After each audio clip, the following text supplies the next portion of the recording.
Hello dear student, स्वागत है आपका एक बार फिर से हमारे यूट्यूब चैनल में। अब हम यहाँ पे अगला लेक्चर स्टार्ट करने चल रहे हैं। क्या कल हमने या फिर पिछले लेक्चर में हमने बताया था अभी दांत की स्ट्रक्चर बची हुई थी, तो वही स्ट्रक्चर से हम शुरुआत करते हैं। जैसा कि डाइजेशन अभी पूरा नहीं हुआ, चल ही रहा है। देखा था हमने मुख गुहा में पाचन स्टार्ट हो गया था। किस तरह से कैसे दांतों की संख्या होती है, कितने दांत होते हैं या फिर उनका काम क्या होता है, उनका नाम क्या होता है, कहाँ कहाँ पे वो प्रयोग होते हैं, ये सब सारी चीज़ें हमने वहाँ पर देख ली थी पिछले लेक्चर में पार्ट 1 में। अब उसी का आज पार्ट 2 है। ठीक है, तो आइए आप स्टार्ट करते हैं। स्ट्रक्चर बचा हुआ था क्या, दांतों के स्ट्रक्चर। कभी कभी एक आध क्वेश्चन वहाँ से भी पूछ लिए जाते हैं। हालांकि हमें यहाँ पर ध्यान देना है कि स्ट्रक्चर कैसे होती है। थोड़ा सा 1 मिनट लगेगा, देख लेते हैं। तो स्ट्रक्चर ऑफ द डेंट, या स्ट्रक्चर पढ़ेंगे।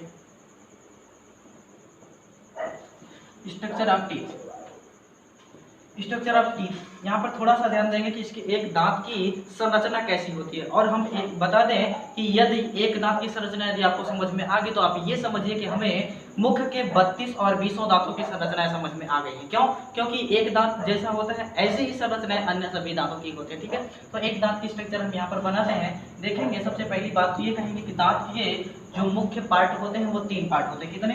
3 पार्ट होते हैं। दांत को यदि हम डिवाइड करें तो 3 पार्टों में डिवाइड करेंगे। सबसे पहला हम डिवाइड कर सकते हैं हेड के रूप में। क्या? हेड। हेड का मतलब शिखर कहते हैं। हेड का मतलब शिखर हो गया। और दूसरा हम डिवाइड करेंगे तो दूसरा कहते हैं ग्रीवा। क्या? ग्रीवा। ग्रीवा का मतलब हम ग्रीवा ही कहेंगे, गर्दन, या फिर इसी को नेक भी कह सकते हैं। क्या? नेक। उसके बाद दूसरा तो ये हो गया। तीसरा पार्ट क्या है? तीसरा हम कहेंगे तो रूट होती है। रूट का मतलब जड़। क्या? रूट। रूट का मतलब क्या? जड़। अर्थात दांत के कितने पार्ट होते हैं? मुख्यतः 3 पार्टों में हम इसका अध्ययन करेंगे। कैसे? तो इसका स्ट्रक्चर हम इन्हीं 3 बेसों पर बनाते हैं। क्या?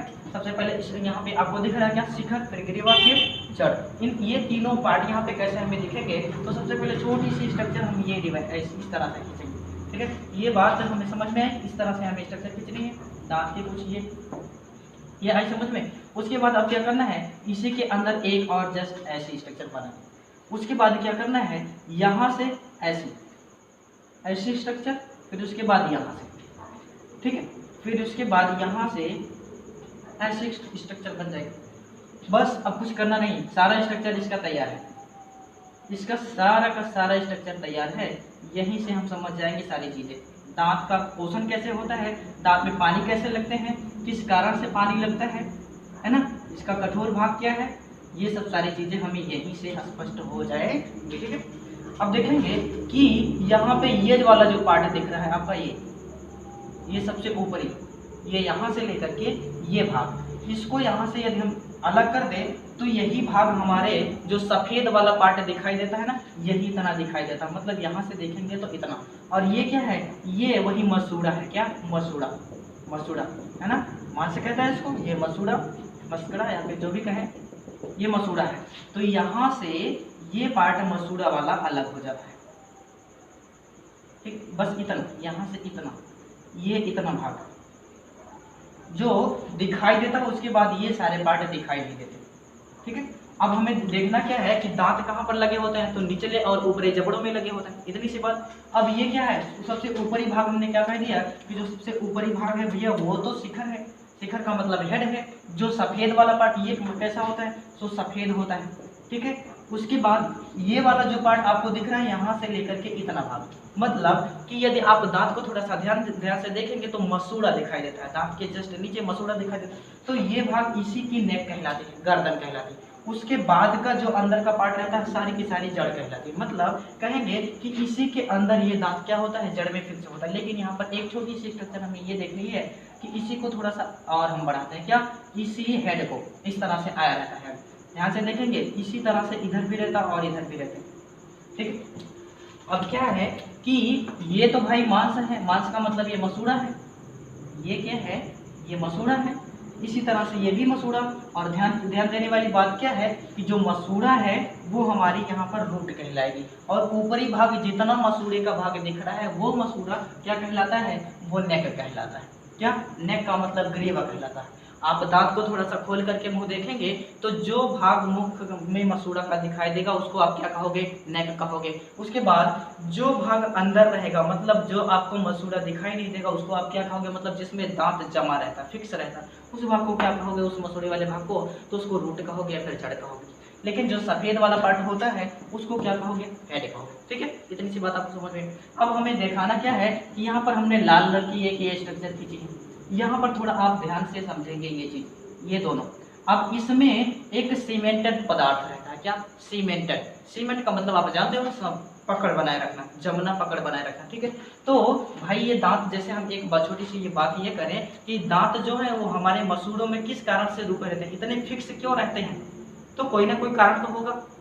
तो वो कारण यहाँ पर इनके बीच में है, किनके किनके, तो मसूड़े, और उसके बाद ये जो सफेद वाला पार्ट आपको दिख रहा है, ये सफेद वाला पार्ट हल्की सी चादर के रूप में, पतली परत के रूप में यहाँ तक, मतलब कहें तो रूट तक पहुंचा रहता है। कौन सा, ये सफेद वाला पार्ट। ठीक है, समझ पाए आप, सफेद वाला पार्ट ये धीरे धीरे करके रूट तक पहुंचा रहता है, समझ पा रहे। उसके बाद इधर ये मसूड़ा, उसके बाद फिर यहाँ पर ये आपको कुछ पेड़ जैसी संरचनाएं दिख रही होंगी, ये पेड़ जैसी संरचना, ये वाली पेड़ जैसी संरचना है। अब ये जो बीच की संरचना होती है इसको कहा जाता है यहाँ पर डेंटरी, इसको क्या कहते हैं, डेंटरी कहते हैं। ठीक है, क्या कहेंगे, डेंटरी। उसके बाद ये बीच में ये यहाँ पर सीमेंट भरा होता है, क्या, सीमेंट भरा होता है। इतनी बात समझ पाए। अब हमको ध्यान से फिर से समझना है। सबसे ऊपरी वाला पार्ट क्या होता है, जो सफेद रंग का होता है, इसी को दांत का इनेमल कहते हैं, क्या, दांत का इनेमल। दांत का इनेमल किसको कहते हैं, जो सफेद वाला पार्ट दिखाई देता है उसी को दांत का इनेमल कहेंगे। अब ये दांत का इनेमल है जो ये किसका बना होता है, कैल्शियम फास्फेट का बना होता है, किसका, कैल्शियम फास्फेट, फास्फेट का बना होता है ना। अब इसका मतलब यहाँ से क्वेश्चन ये बन गया कि हमारी दांतों में कौन सा एलिमेंट पाया जाता है, तो आप क्या बताओगे, कैल्शियम पाया जाता है, या फिर और क्या पाया जाता है, तो आप क्या बताओगे, फास्फोरस पाया जाता है। ठीक है, इतनी सी बात बताओगे।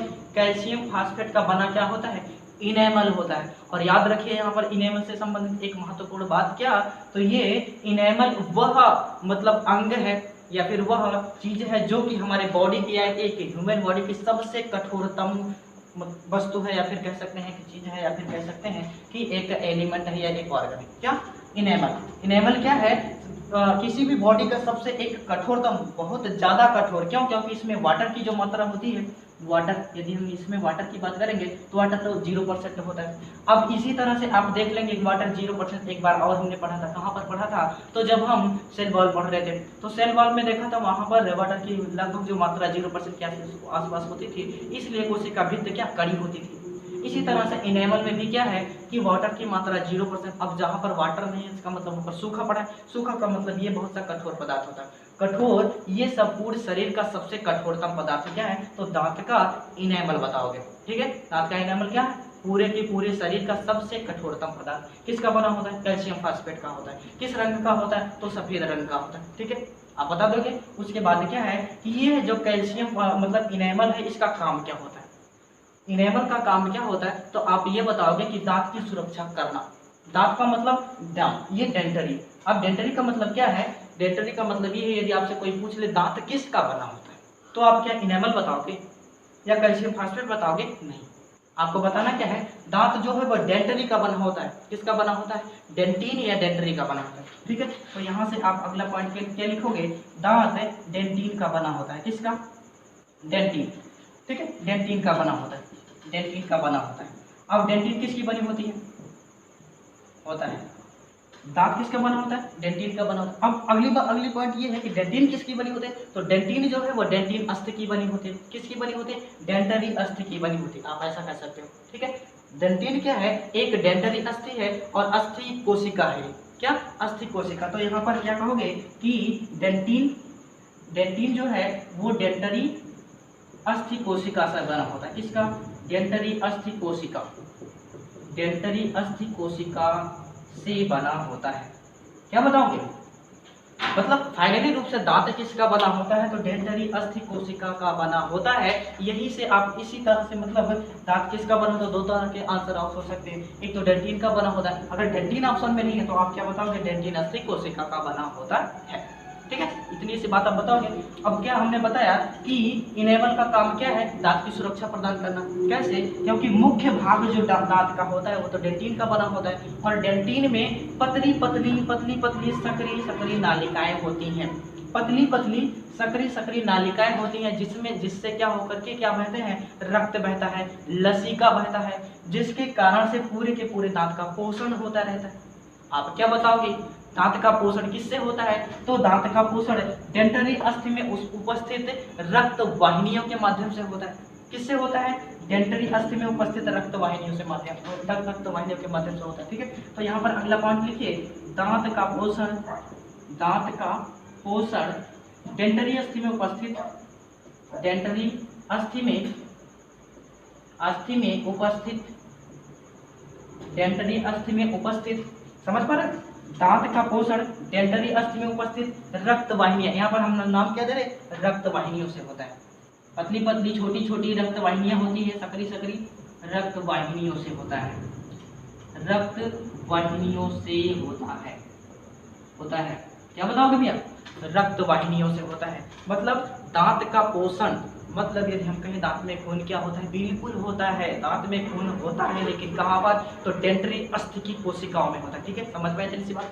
अब ये डेंटरी अस्थि की कोशिकाओं के में रक्त वाहिनियों के होने के कारण दांत का पोषण होता है, इसीलिए ना दांत तो आगे बढ़ता है, मतलब बड़ा होता है। ठीक है, समझ पाए बात? अब क्या हुआ कि यही इनेमल जो काम कर रहा है, देखें तो इनेमल पूरी तरह से इस डेंटरी अस्थि को या फिर डेंटरी वाले पार्ट को क्या किया है? ढका है, कवर किए हुआ है, चारों तरफ से कवर किए हुआ। कौन कवर किया है? तो ये इनेमल।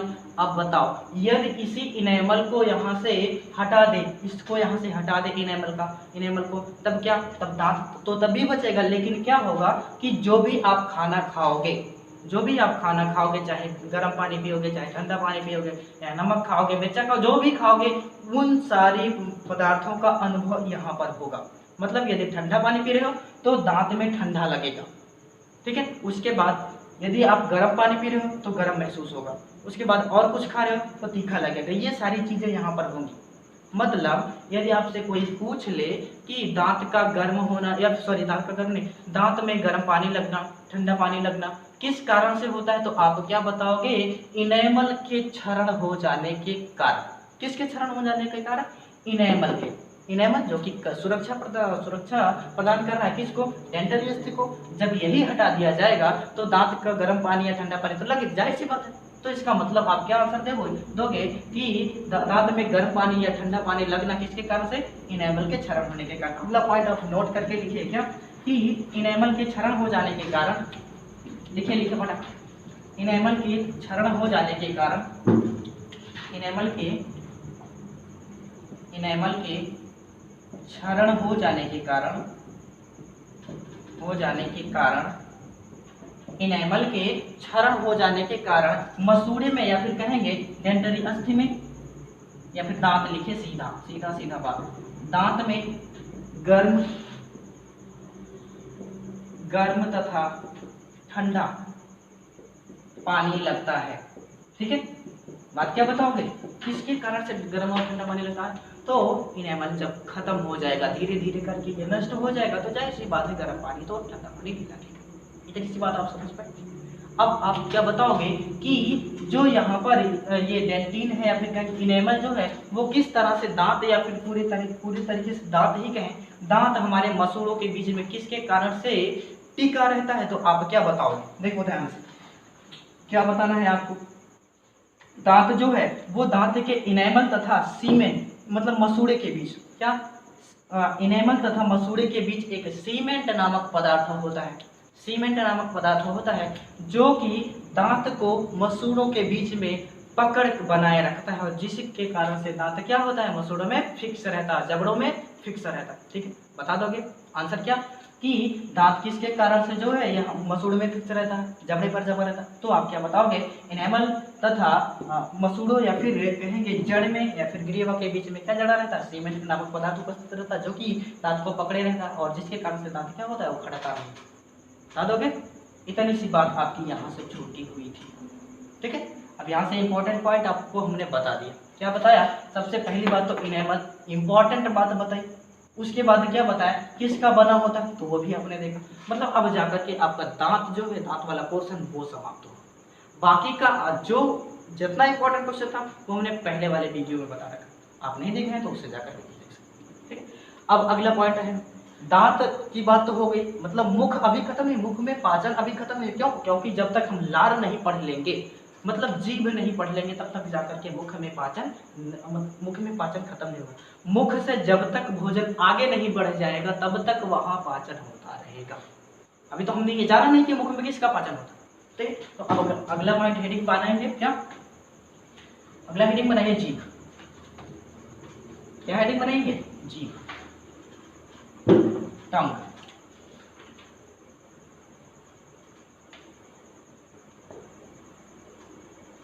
टंग का मतलब क्या? जीभ।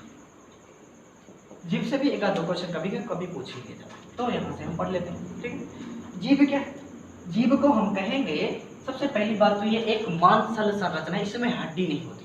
जीभ के बारे में आप क्या बताओगे कि यह एक मांसल संरचना है। क्या? मांसल संरचना है। अब यदि हड्डी की बात करें तो इसमें 9 हड्डी, कोई भी बोन नहीं होती है ना, तो इसमें किसी भी प्रकार की या कोई हड्डी नहीं पाई जाती है, कोई भी हड्डी नहीं होती है। किसमें? तो जीभ में। उसके बाद जीभ को यदि हम देखेंगे तो ये कहाँ से फिक्स रहती है, तो अगला पॉइंट आप लिखोगे।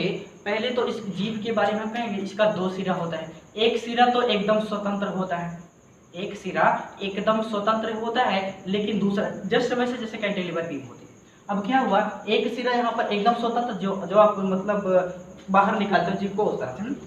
तो एक सिरा क्या इसका एकदम स्वतंत्र, लेकिन दूसरा सिरा कहीं ना कहीं फिक्स होता है, कहीं ना कहीं जुड़ा होता है, इसीलिए हमारी जीभ बाहर नहीं आ पाती है। ठीक है, तो आप क्या बताओगे, जो जीभ का दूसरा हिस्सा है वो हायोइड बॉल से फिक्स रहती है। किससे? हायोइड बॉल से। हायोइड बॉल का मतलब हम कहेंगे कि ये जो गले वाली हड्डी है ना, गले वाली हड्डी, इसी के पिछले भाग पर यहाँ तो क्या होती है, जीभ फिक्स रहती है। अब जरा बात देखो, यदि वही हड्डी टूट जाए तो जीभ आपकी बाहर निकल जाए, या फिर जैसे इस गला को कोई दबाता है तो जीभ क्या होती है, बाहर निकल जाती है। क्या इसी की साइज को या तो बढ़ा देते हैं, या फिर गला दबने के कारण क्या हड्डी इधर उधर खिसक जाती है, तो जिससे जीभ का ये पर नियंत्रण खत्म हो जाता है, तो जीभ बाहर निकल जाती है। तो आप क्या बताओगे, जीभ किससे फिक्स रहती है, तो हायोइड बॉल से। किससे? हायोइड बॉल से, या फिर ऐसे लिखिए हायोइड बॉल से। हायोइड बॉन्स मतलब हड्डी से। हायोइड बॉन्ड जिसको हम कहेंगे गर्दन की हड्डी, गर्दन की हड्डी से फिक्स रहती है। क्या बताओगे, हायोइड बोन या गर्दन की हड्डी से जुड़ा रहता है जीभ का दूसरा सिरा। पहला सिरा तो स्वतंत्र है, मूव कर सकता है, लेकिन दूसरा सिरा क्या, फिक्स है। किससे बंधा हुआ है, तो हायोइड बोन से। ठीक है, इतनी बात समझ पाए। अब उसके बाद हम देखेंगे कि जीभ की जो संरचना होती है, वो यहाँ पर जीभ की संरचना हम बना रहे, उसको भी देख लेते हैं। लगे हाथों, संरचना क्या है, कुछ इस तरह से होती है जीभ। अब यहाँ से क्वेश्चन कैसे पूछते हैं जीभ की संरचना से, तो सबसे पहली बात तो जीभ पर कुछ छोटे छोटे मतलब एक रसांकुर होते हैं। क्या? छोटे छोटे रसांकुर। यदि आप उनको जीभ को थोड़ा ध्यान से देखोगे तो उस पर दाने दाने जैसी संरचना दिखाई देगी आपको। ठीक है, तो वो दाने दाने क्या होते हैं, वही दाने आपके उन्हीं दानों से क्या निकलता रहता है, लार निकलती रहती है, मतलब एंजाइम्स निकलते रहते हैं। ठीक है, तो अब यहाँ पर हमने जीभ की संरचना बना दी। ये कहाँ से फिक्स रहेगा, ये वाला पार्ट आपकी हायोइड बॉल से फिक्स रहेगा, ये स्वतंत्र रहता है। ठीक है, मतलब ये सिरा जो है ये स्वतंत्र है। ठीक है, ये सिरा स्वतंत्र है और ये सिरा किससे फिक्स रहेगा, तो ये हायोइड बॉल से फिक्स रहेगा। ठीक है, इतनी सी बात समझ पाए। अब यहाँ से क्वेश्चन ये पूछता है कि जीभ के किस पार्ट में मीठा स्वाद अनुभव होता है, किस पार्ट में खट्टा स्वाद अनुभव होता है, किस पार्ट में नमकीन स्वाद अनुभव होता है, और किस पार्ट में ये कहें मिर्च का तीखा स्वाद कहाँ पर अनुभव होता है। या फिर हम कहें लहसुन खाते हैं, प्याज खाते हैं और अदरक खाते हैं, इन सब का जो कड़वा वाला स्वाद है वो किस जीभ के किस भाग से अनुभव होता है, ये चीज आपसे पूछता है एग्जाम। ठीक, तो यहाँ पर हम जीभ के बारे में देख लेते हैं, कहाँ पर कौन सा जीभ अनुभव होता है। तो इसी जीभ को हम क्या करें, ऐसे बांट दें, ये वाला पार्ट इस तरह से, उसके बाद इसको यहाँ से डिवाइड कर दें, इसको यहाँ से डिवाइड कर दें, फिर इसको इस तरह से आप फूल जैसे संरचना यहाँ पर बना लें, उसके बाद इसको ऐसे कर दें। ध्यान से देखेंगे, बात एकदम स्पष्ट हो जाएगी, कुछ भी नहीं यहाँ पे। ठीक है, तो अब देखेंगे कि ये वाला जो पार्ट बचा है, ये वाला यहाँ पर आपको महसूस होगा कड़वापन। क्या? कड़वा महसूस होगा। कहाँ पर, तो जीभ के एकदम अगले अंदर वाले भाग में, पश्च भाग में। कहाँ पर? जीभ के एकदम पश्च भाग में आपको क्या अनुभव होगा, तो आप क्या कहोगे, कड़वा। अब कड़वा क्या होता है, लहसुन ले लो, प्याज ले लो, अदरक ले लो, ये सभी स्वाद कैसे होते हैं, स्वाद में कड़वे होते हैं। अब कड़वे का मतलब क्या, आप क्या बताओगे, जीभ के एकदम पश्च वाले हिस्से पर प्याज का स्वाद अनुभव होता है, फिर उसके बाद बताओगे लहसुन का स्वाद अनुभव होता है, ठीक है, इस तरह से। उसके बाद यहाँ पे ये वाला पार्ट जो बना है और ये दोनों बात एक ही है, ये वाला और ये वाला, इसको हम क्या कहेंगे, इसको कहते हैं पश्च पार्श्व भाग। जैसे पार्श्व का मतलब क्या, बगल वाला, पार्श्व का मतलब ट्रांसपेरेंट, मतलब ट्रांसपेरेंट नहीं, ये बगल वाले पार्ट जो होते हैं इनको क्या कहेंगे, पार्श्व भाग। मतलब इसको ये क्या है, ये पश्च, इसको कहते हैं पश्च पार्श्व भाग, पार्श्व भाग। और ये क्या है, ये अग्र पार्श्व भाग है। क्या, अग्र पार्श्व भाग। जैसे ये कोई सामने है और उसके जस्ट इधर बगल वाला जो पार्ट कहलाता है वो पार्श्व, ठीक है। तो ये पश्च पार्श्व हुआ और फिर ये अग्र पार्श्व हुआ। अब पश्च पार्श्व से जब आप देखोगे तो यहाँ पर जो स्वाद अनुभव होगा वो आपका खट्टा अनुभव होगा। कैसा, खट्टा। यहाँ पर क्या, खट्टा, खट्टा स्वाद कहाँ पर अनुभव हो रहा है, तो पश्च पार्श्व भाग पर, पश्च पार्श्व भाग पर क्या, खट्टा। अब नींबू का स्वाद कहाँ पर स्पष्ट होता है, कहाँ अनुभव होता है, तो आप क्या बताओगे, पश्च पार्श्व भाग में। खट्टा जो भी रहेगा वो कहाँ पर अनुभव होगा, तो पश्च पार्श्व भाग। उसके बाद अग्र पार्श्व भाग में क्या होता है, अग्र पार्श्व भाग में आपको नमकीन स्वाद अनुभव होता है। क्या, नमकीन, नमकीन का मतलब साल्टी स्वाद जो भी हो, ठीक है। यहाँ पर क्या, नमकीन स्वाद, इसको कहेंगे क्या, साल्ट अनुभव होता है, नमक अनुभव होता है। कहाँ से, तो यहाँ पर अग्र पार्श्व भाग से। अब ये खट्टा है, खट्टे को हम क्या कहते हैं, साल्ट। क्या, साल्ट कहेंगे, खट्टा। उसके बाद नमकीन स्वाद, अब नमकीन जो भी हो, जिसका स्वाद नमकीन आप समझ लें तो उसका स्वाद कहाँ से, अग्र पार्श्व भाग से ही स्पष्ट होगा, मासूम, ठीक। अब जो यहाँ पर ये भाग है ये जीभ का अग्र भाग है या फिर अगला भाग है, इसको क्या कहेंगे, ये जीभ का अग्र भाग है, ठीक है। जो भाग आपके मुख से बाहर निकलता है इसको है ना, या फिर नुकीला भाग रहता है इस तरह से, ठीक है। तो अग्र भाग है, अग्र भाग में आपको क्या महसूस होता है, तो मीठा। क्या, मीठा, यहाँ पर मीठा कहेंगे, मीठा का मतलब क्या, स्वीट, स्वीट, स्वीट कहाँ से अनुभव हो रहा है, तो जीभ के अगले वाले भाग से, ठीक है। उसके बाद ये कड़वे को हम क्या कहते हैं इंग्लिश में, तो बीटर कहेंगे। क्या, बीटर, इतनी सी बात तो हमें पता ही। ये बीटर हो गया, बीटर का मतलब कड़वा जो भी आप खाओगे वो जीभ के पश्च भाग से अनुभव होगा। फिर उसके बाद ये क्या, खट्टा है, सॉर कहेंगे। अब क्या, खट्टा भाग कहाँ से अनुभव होगा, तो जीभ के पश्च वाले पार्श्व भाग से अनुभव होगा। जीभ के अग्र पार्श्व भाग से क्या, नमकीन, है ना, साल्टी स्वाद। जीभ के फिर एकदम अगले वाले भाग से क्या, मीठा स्वाद, उसको स्वीट कहेंगे, ठीक है। इतनी सी बात आप स्पष्ट कर पाए। मतलब यही से क्वेश्चन जो भी बना दें, मिठाइयाँ आपको मीठी लगती हैं तो ये कहाँ पर महसूस होगा, जीभ के किस भाग पर महसूस होगा, तो आप बताओ, जीभ के जस्ट अगले भाग पर मिठाइयों का स्वाद मीठा लगता है, ठीक है। उसके बाद नींबू का स्वाद आप कहाँ से स्पष्ट कर पाओगे, यहाँ से स्पष्ट कर पाओगे, ठीक है। इसी तरह से लहसुन प्याज जो भी ले लें तो यहाँ से स्पष्ट होगा। नमक का स्वाद, जो भी नमकीन खाते हो, नमक का स्वाद। तो इतनी सी बात भाई आप स्पष्ट कर पाए, ठीक है। अब यहाँ से देखो, इसको याद करने का सिंपल सा तरीका, b+3s, आप एक छोटा सा फॉर्मूला याद कर ले तो ये सारी चीजें याद हो जाएंगी। क्या, b+3s का। अब ध्यान दें, b for bitter, b for bitter, bitter का मतलब कड़वा, कड़वा कहाँ, जीभ के पश्च वाले भाग से, एकदम पछले हिस्से से।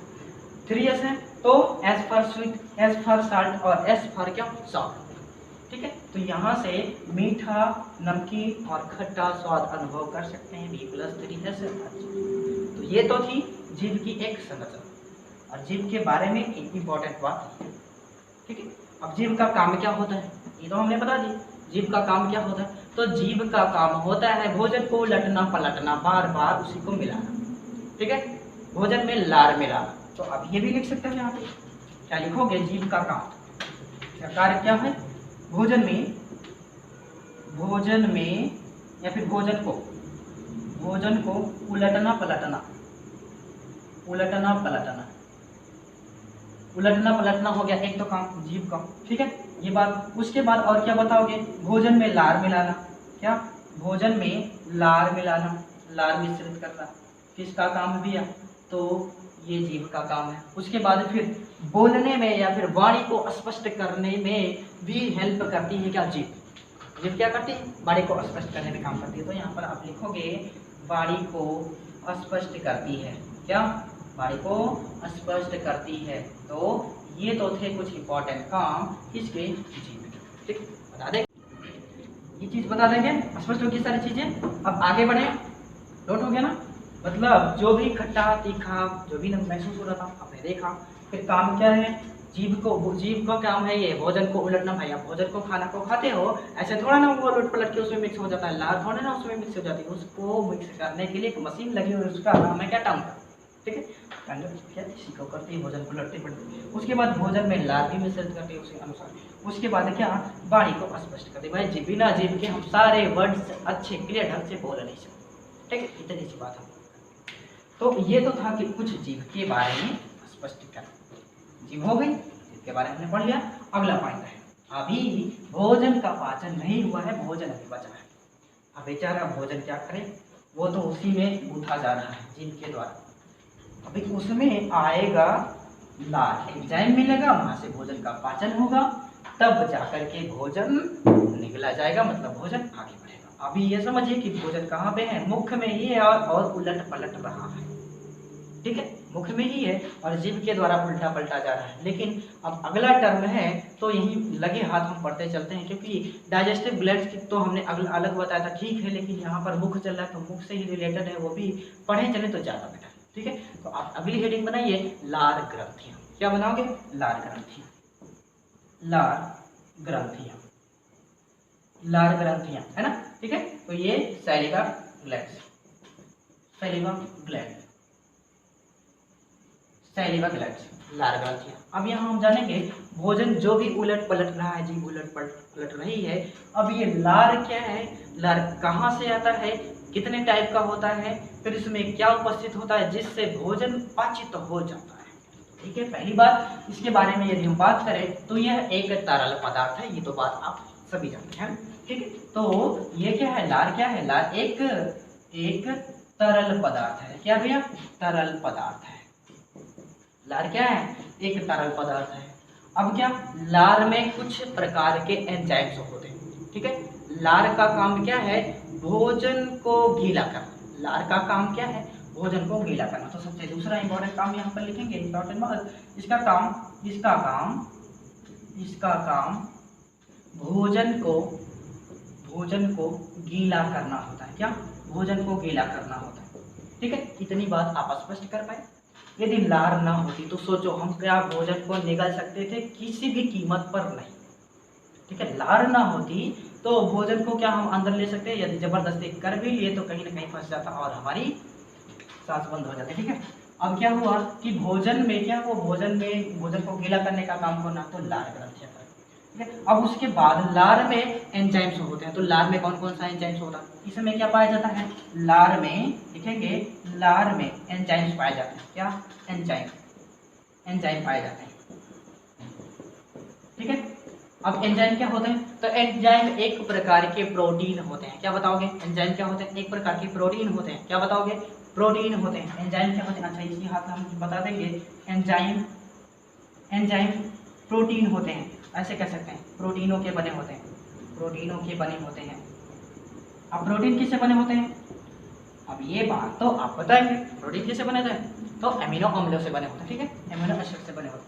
अब इसका काम, एंजाइम का काम क्या होता है, एंजाइम का सीधा सा फंक्शन है भोजन को पाचन करवाना। भोजन का पाचन करवाना किसका काम होता है, एंजाइम। अर्थात जब लार में एंजाइम उपस्थित है तो इसका मतलब कहीं ना कहीं भोजन का पाचन होगा। इसीलिए ना हमने कहा भोजन का मुख में पाचन, तो किस तरह से होगा, लार में उपस्थित एंजाइमों के द्वारा। ठीक है, एंजाइम का काम आप लिख लेंगे यहीं पर, एंजाइम का कार्य भोजन को पाचन करवाना या फिर भोजन का पाचन करवाना। ठीक है, भोजन को पाचन करवाना किसका काम होता है, तो एंजाइम का कार्य होता है। अब जब लार में एंजाइम है तो भोजन जरूर से जरूर पाचन होगा। लेकिन अगली बात है, लार में कौन कौन से एंजाइम होते हैं, ये बात हमें ध्यान देंगे। तो लार में उपस्थित एंजाइम, आप क्या लिखोगे, लार में उपस्थित एंजाइम। ये बात आप जरूर से, बड़ा इंपॉर्टेंट बात है, ध्यान से देख लेंगे कौन कौन से एंजाइम होते हैं। तो सबसे मोस्ट इंपॉर्टेंट जो एंजाइम होता है वो क्या होता है, टायरिन। क्या नाम होता है, टायरिन। लार में सबसे इंपॉर्टेंट जो एंजाइम होता है वो, उसका नाम है क्या, टायरिन। नाम है टायरिन। टाइलिन नाम का एंजाइम कहाँ पर उपस्थित होता है? ये क्वेश्चन बहुत बार पूछा गया है, हम कह नहीं सकते। अब टाइलिन को एक और नाम से जानते हैं, इसका नाम होता है सैलिवरी एमाइलेज। क्या कहते हैं इसको? सैलिवरी, ऐसे कह सकते हैं, सैलिवरी एमाइलेज। आप एमाइलेज एंजाइम जहां भी दिख जाए आपको, एमाइलेज एंजाइम जहां भी आपको दिख जाए तो वहां पर आप तुरंत समझिए कि वहां पर कार्बोहाइड्रेट, शुगर का पाचन होना है। मंड या स्टार्च, ग्लूकोज जो भी हो, उनका पाचन यहाँ पर हो रहा है। किसका? तो एमाइलेज एंजाइम के द्वारा क्या करता है, अर्थात टाइलिन जो है वो एक प्रकार का एमाइलेज एंजाइम, ठीक है। एमाइलेज का काम क्या होता है? ये मंड या फिर कार्बोहाइड्रेट का पाचन करता है। इतनी सी बात आप ध्यान रखेंगे। तो यहाँ पर इसका काम आप लिखेंगे कार्बोहाइड्रेट का। हाथ तो हालांकि हमारे एग्जाम में नहीं मिलते, इसको एक दूसरे रूप में जाते हैं तो कहेंगे मंड का पाचन करता है। क्या? टाइलिन नामक जो या फिर सैलिवरी एमाइलेज जो एंजाइम होता है वो किसका पाचन करता है? वो मंड का। अब मंड को क्या कहते हैं? स्टार्च कहते हैं। मंड को क्या कहते हैं? स्टार्च कहते हैं। स्टार्च का पाचन करता है। स्टार्च का पाचन जब करेगा तो किसमें? कार्बोहाइड्रेट बनाएगा या फिर शुगर बनाएगा। क्या? कार्बोहाइड्रेट बनाएगा या फिर शुगर बनाएगा। आप स्पष्ट कर पाए?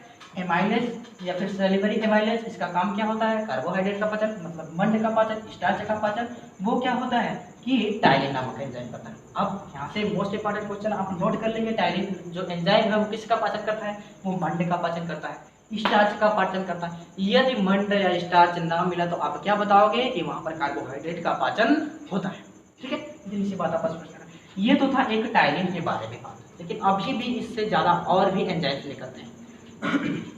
लार में और भी एंजाइम्स होते हैं, तो कौन कौन से? दूसरे पॉइंट में हम लिखेंगे कि दूसरा जो पॉइंट है वो एक लाइसोजाइम का नामक एंजाइम होता है। क्या? Lysozyme enzyme. लाइसोजाइम किस में उपस्थित होता है? तो लार में उपस्थित होता है, ठीक है। इसका काम क्या होता है? इसका काम ये होता है, आप भोजन कर रहे हो, आपको तो पता नहीं कि इसमें बैक्टीरिया है, आपको तो खाना है, दिखाई तो दे नहीं रही, आप क्या करोगे? खा जाओगे।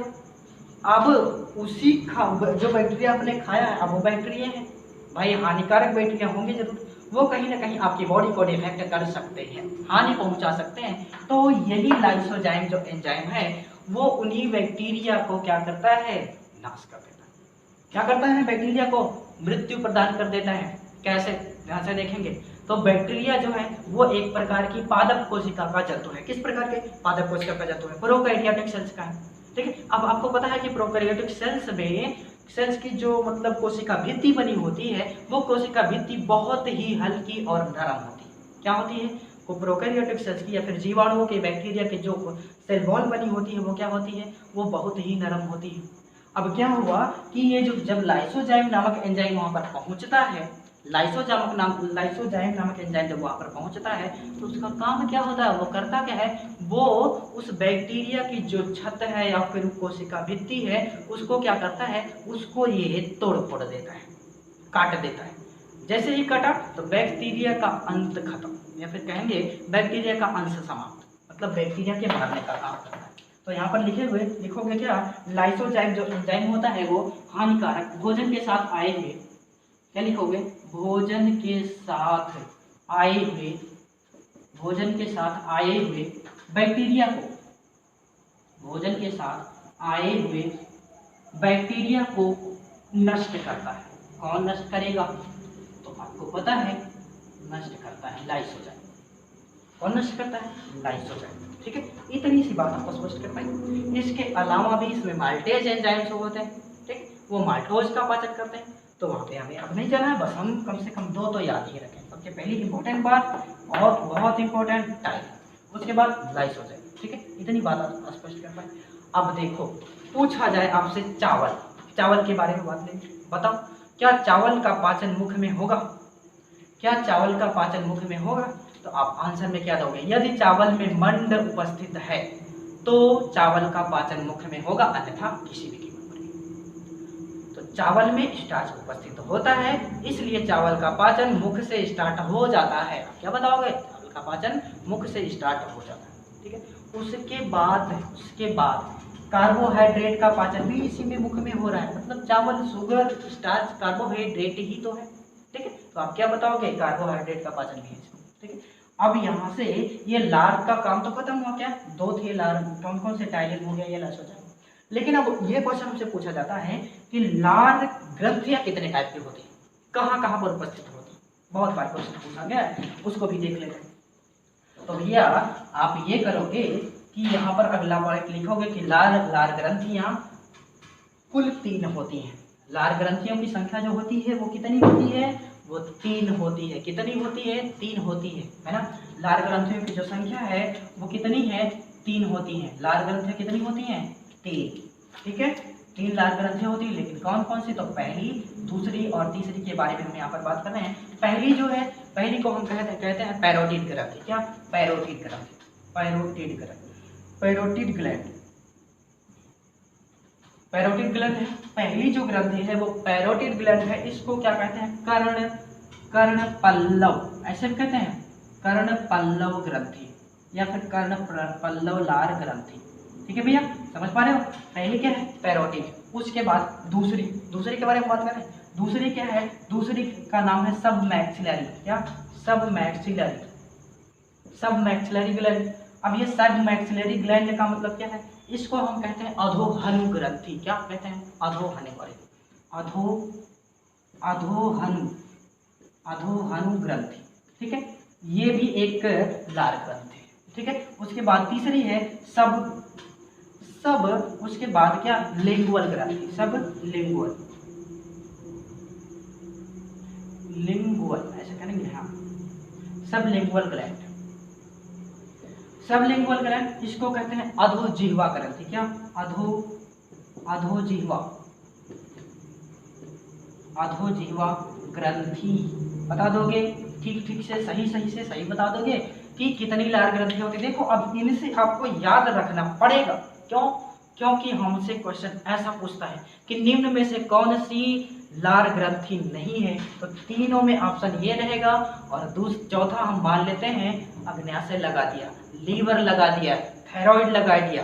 आप क्या बताओगे कि थायराइड या जो भी एक्स्ट्रा जोड़ रहा है वही आंसर आपको देना रहेगा। मतलब ये जो है चौथी वाली वो कोई लार ग्रंथि नहीं है। बाकी ये पैरोटिड हो गई, सब मैक्सिलरी और सब लिंगुअल, ये तीनों के तीनों कैसी हैं, सो लार ग्रंथियां हैं। आपको याद रखना पड़ेगा, ठीक है, याद रखोगे ये तीनों ग्रंथ। लेकिन यहाँ से अब इतना ही याद कर लेना हमारे लिए सूटेबल नहीं है अभी, और अच्छे से क्वेश्चन पूछे जा रहे हैं यहाँ से। कैसे पूछता यह है कि पैरोटिड ग्लैंड उपस्थित कहाँ पर होती है, कहाँ पर उपस्थित होती है, तो बताओ, ये तो हमें बताना पड़ेगा। क्या कान के पास उपस्थित होता है, जबड़े के नीचे उपस्थित है, जबड़े के ऊपर उपस्थित होती है, गले में उपस्थित होती है, कहाँ पर उपस्थित, पता। ठीक है, तो इसके लिए हम एक छोटा सा स्ट्रक्चर बना रहे हैं, उसको आप ध्यान से देखेंगे। ठीक है, तो ये स्ट्रक्चर है, मान लेते हैं कि ये मुखड़ा है ना, ये क्या है भैया, ये मुखड़ा है। उसके बाद ये मुख हो जाता है,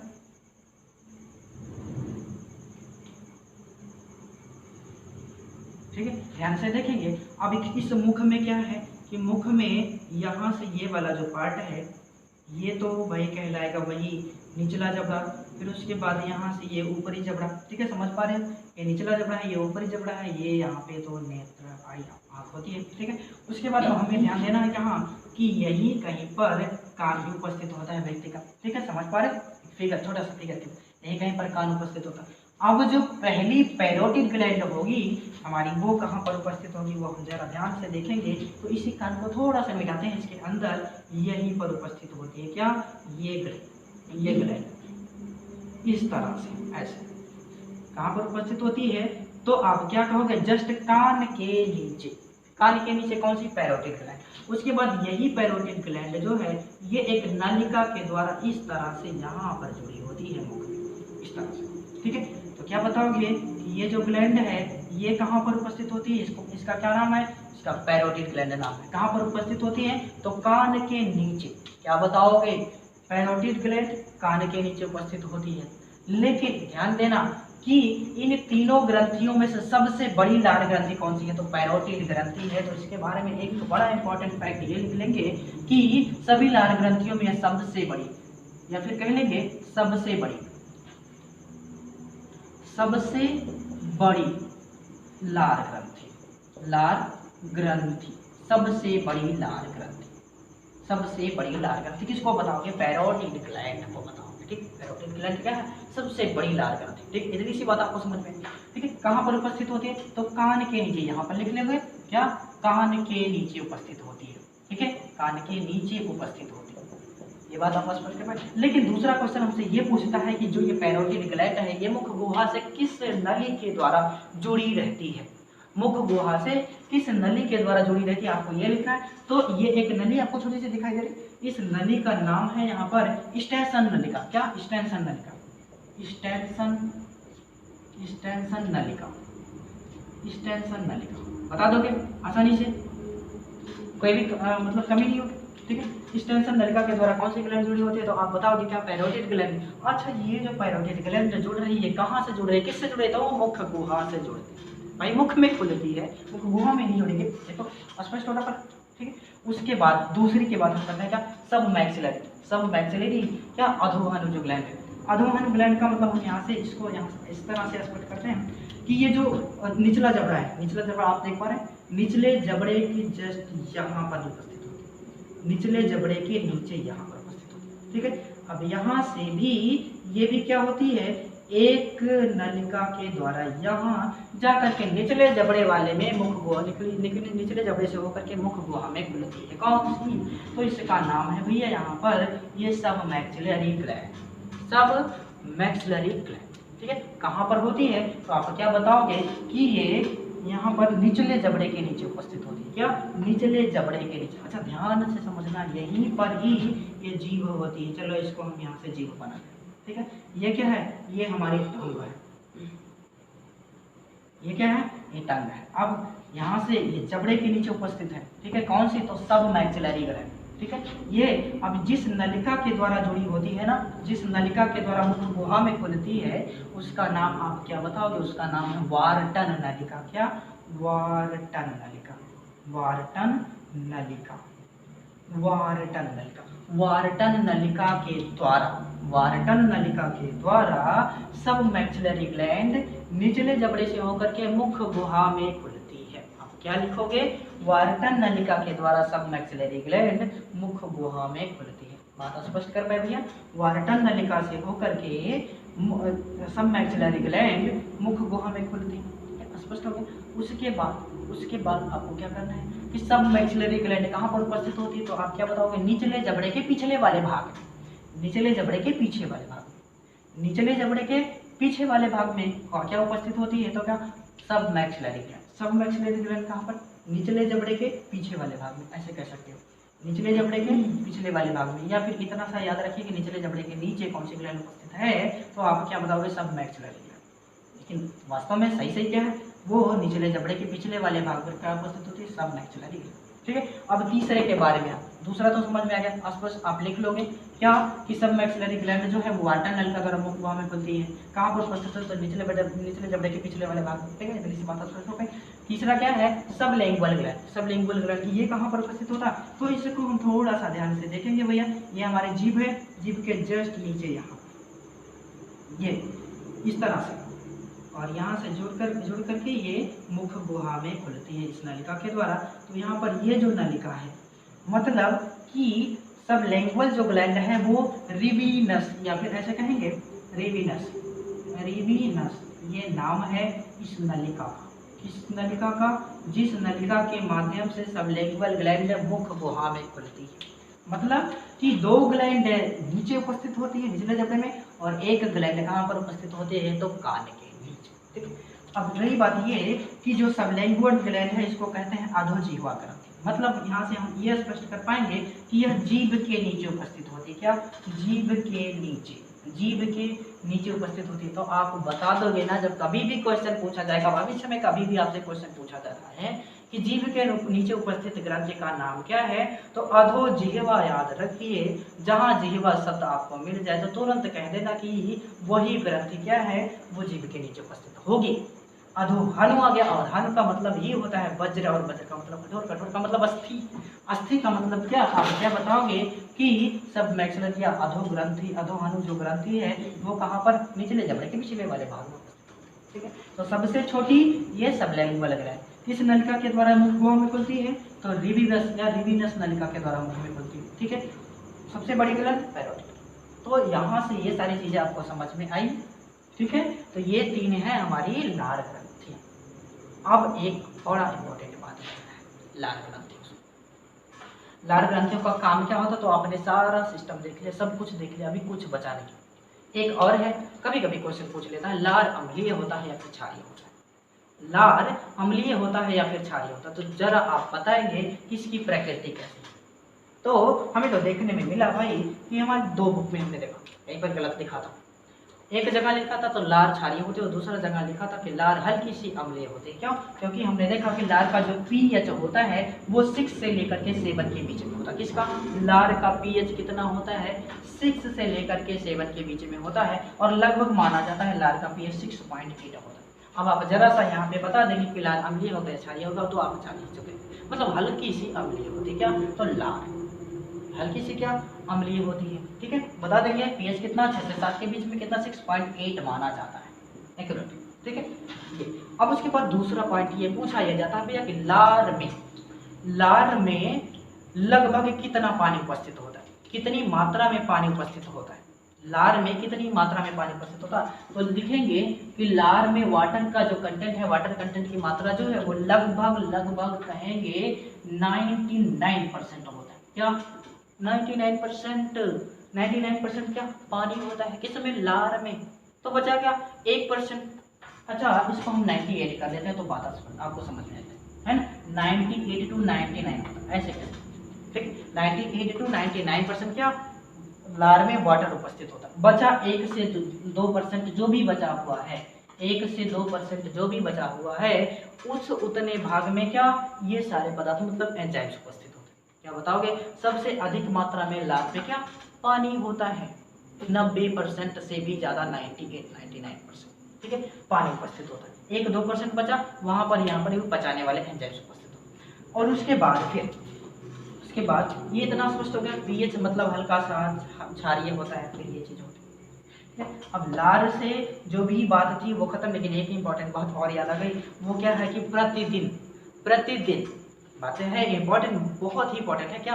प्रतिदिन प्रत्येक व्यक्ति के मुख में कितनी लार बनती है, प्रतिदिन हर एक व्यक्ति के मुख में कितनी लार बनती है। तो आप यहां से लिखोगे प्रत्येक दिन एक व्यक्ति या फिर प्रति व्यक्ति के मुख में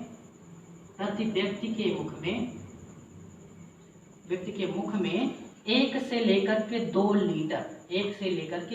2 लीटर लार बनते हैं। क्या? 1 से 2% एंजाइम्स भी होते हैं, और 1 से 2 लीटर लगभग 1.5 1.2 जो भी हो उतनी लीटर लार बनती है एक दिन, ठीक है। बात स्पष्ट कर पाए? एक दिन में 1 से लेकर के 2 लीटर लार बनती है क्या मुख में।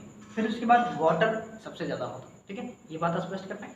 तो ये तो था कि कुछ इंपॉर्टेंट बातें हमने बता दी। अब एक अमेजिंग फैक्ट हम आपसे पूछते हैं, क्या ये कि जरा आप ये बताइए कि यदि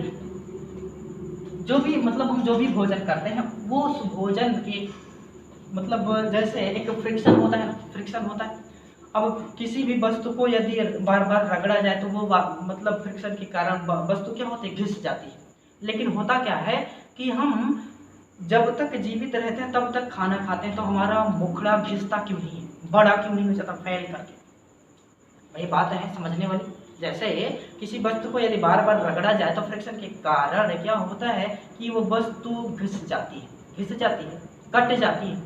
इसी कारण से मुख में हम बार बार खाना खाते हैं तो उस खाने के फ्रिक्शन के कारण से हमारा मुख का जबड़ा या मुख का छत, मुख की तली ये या फिर जीभ क्यों नहीं घिस जाते। तो इसका सीधा सा कारण ये है कि इसका आंसर आप बताओगे कि मुख में लार उपस्थित होते हैं। अब यदि किसी ने कह दिया कि लार में सबसे ज्यादा मात्रा में पानी है, अब उस पानी के कारण, और वैसे भी पानी जो होता है वो ज्यादा से ज्यादा श्लेष्म नहीं होता है, मतलब चिपचिपा नहीं होता, विस्कस नहीं होता, उसके कारण से कुछ ना कुछ जरूर डिफेक्ट पड़ेगा।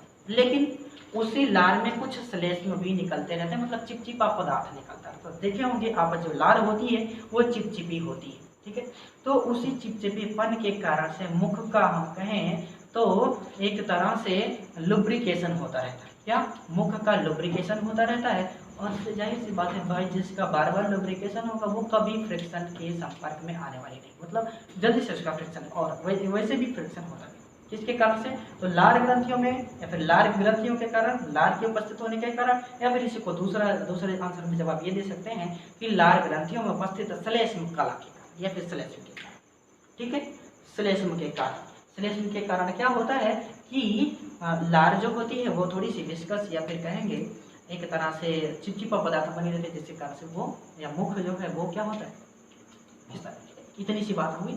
अब भोजन कहाँ से आगे बढ़ेगा, अब मुख में तो पाचन हो गया, मुख के बाद भोजन जस्ट आगे बढ़ेगा। हम थोड़ी सी यहाँ पर कहानी बता दें कि क्यों, क्योंकि अगले लेक्चर में हम जस्ट स्टमक पढ़ाएंगे। क्यों स्टमक पढ़ाएंगे, तो यहाँ से थोड़ा सा हम 1 मिनट लेकर के और देख लेते हैं क्या, कि भाई जब मुख में सारा पाचन हो गया, अब इसका मतलब यहाँ से इस मुख से बाद ये भोजन कहाँ आगे बढ़ेगा। लेकिन एक बात इंपॉर्टेंट फिर यहाँ से याद आ गई क्या, कि मुख में जो उपस्थित लार द्वारा भोजन मिलाया गया है उसका नाम क्या होता है, उसका नाम आप बताएंगे क्या, कि जैसे मुख में जो भोजन मिला है उस भोजन का नाम, जैसे यहाँ पर लार मिल गई है, इसका नाम यहाँ पर क्या होता है, बोलस नाम दिया जाता है। क्या, बोलस नाम दिया जाता है। क्या, बोलस नाम, मतलब मुख में उपस्थित लार मिले हुए भोजन को किस नाम से जानते हैं, तो बोलस कहते हैं। किसको कहते हैं, मुख में उपस्थित लार मिले हुए, लार से बने हुए भोजन को क्या कहते हैं, बोलस कहते हैं। अब यही बोलस क्या है, आगे बढ़ेगा, आगे जस्ट आगे कौन सा पार्ट आता है, तो क्वेश्चन हमारा यह है कि जैसे मुख की बात हमने की, तो अब ध्यान से देखेंगे मुख किस में खुलता है, तो आप बताओगे किस में, मुख गुहा में खुलता है। ऐसी बात है, मुख किस में खुलता है, मुख गुहा में खुलता है। लेकिन मुख गुहा किस में खुलती है, तो आप क्या बताओगे, सो ग्रसनी में खुलती है, या किस में खुलती है, ग्रसनी में खुलती है। ठीक है, किस में खुलती है, ग्रसनी में खुलती है। मुख किस में खुलता है, ये मुख गुहा में खुलती है। मुख गुहा किस में खुलती है, तो ग्रसनी में खुलती है। ठीक है, इतना बता देंगे। उसके बाद मतलब भोजन अब आपका कहाँ बढ़ेगा, तो ये ग्रसनी में बढ़ेगी। किसमें, ग्रसनी। अब ग्रसनी क्या है, ये वाला पार्ट, इसी को हमने कल कहा था, उस पहले वाले पार्ट में क्या था, फेरिंग्स कहते हैं इसको, क्या कहते हैं, फेरिंग्स कहते हैं इसको, ग्रसनी। अब ठीक है, अब ग्रसनी जो है, ये फेरिंग्स जो है, ये आगे आकर के नासापथ से जुड़ी होती है, श्वास नलिका से जुड़ी होती है, और इन्हीं के बीच में यहाँ पर एक छोटा सा पार्ट लगा रहता है जिसको कहते हैं एपिग्लोटिस। क्या, एपिग्लोटिस, क्या कहते हैं भैया, एपिग्लोटिस।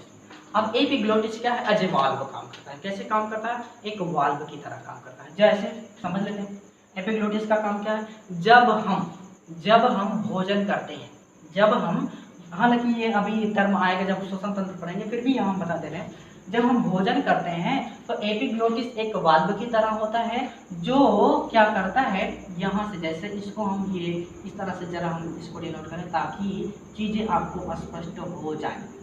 ये यहाँ पर इस तरह से एक वाल्व की तरह होता है, ऐसे टिका होता है, वाल्व की तरह। ठीक है भैया, टिका होता है। जब हम भोजन करते हैं तो ये एपिग्लोटिस जो है ना, ये इधर से उठ जाता है और जा करके यहाँ पर ढक जाता है, मतलब ये श्वास नाल को ढक लेता है। भोजन करते समय एपिग्लोटिस का काम क्या है, श्वास नली को ढक लेता है, जिसके कारण से भोजन श्वास नली में नहीं जा पाती। किसके कारण से, एपिग्लोटिस के कारण। जब भी हम कभी भोजन करते हैं तो क्या होता है कि भोजन की नली को या फिर श्वास की नली को कौन ढक लेता है, एपिग्लोटिस ढक लेती है। क्यों, क्योंकि दोनों नलिका एक साथ हैं। ये क्या है, इसको हम बना देते हैं, इसको हम मान लेते हैं यदि ये ग्रास नली मतलब भोजन नली है, तो ये श्वास नली मान लेते हैं। तो अब क्या होगा कि एपिग्लोटिस क्या करती है, भोजन करते वक्त श्वास नली को ढक लेती है, जिससे भोजन क्या श्वास नलिका में नहीं जाता है। ठीक है, अब उसके बाद जब हम भोजन करते हैं तो बातें भी करते रहते हैं। भोजन करते हैं तो कभी कभी होता है क्या, बातें भी करते रहते हैं। इसका मतलब बात करने के लिए हमें श्वास नलिका का खुलना जरूरी है, क्योंकि वहां पर स्वर यंत्र लगा होता है। किसमें, तो श्वास नलिका।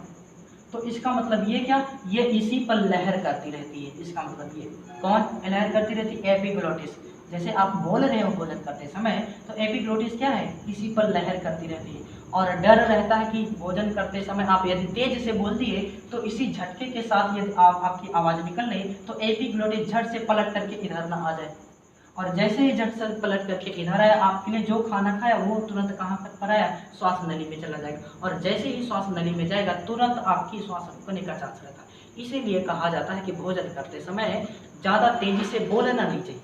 भोजन करते समय ज़्यादा तेजी से बोलना नहीं चाहिए। तो अब भाई भोजन करोगे तो ज़्यादा तेज़ी से बोलोगे, या बोलोगे ही नहीं जब तक भोजन नहीं करोगे, ठीक है। तो भोजन करते समय बिल्कुल नहीं बोलना चाहिए, आराम से खा लेना चाहिए, ठीक है। इतनी सी बात थी। हाँ, अब आगे हम पढ़ेंगे क्या, आगे पढ़ेंगे स्टमक के बारे में, ठीक है। तब तक के लिए पढ़िए, बाकी बने रहिए हमारे साथ। Subscribe now and press the bell icon. Never miss an update.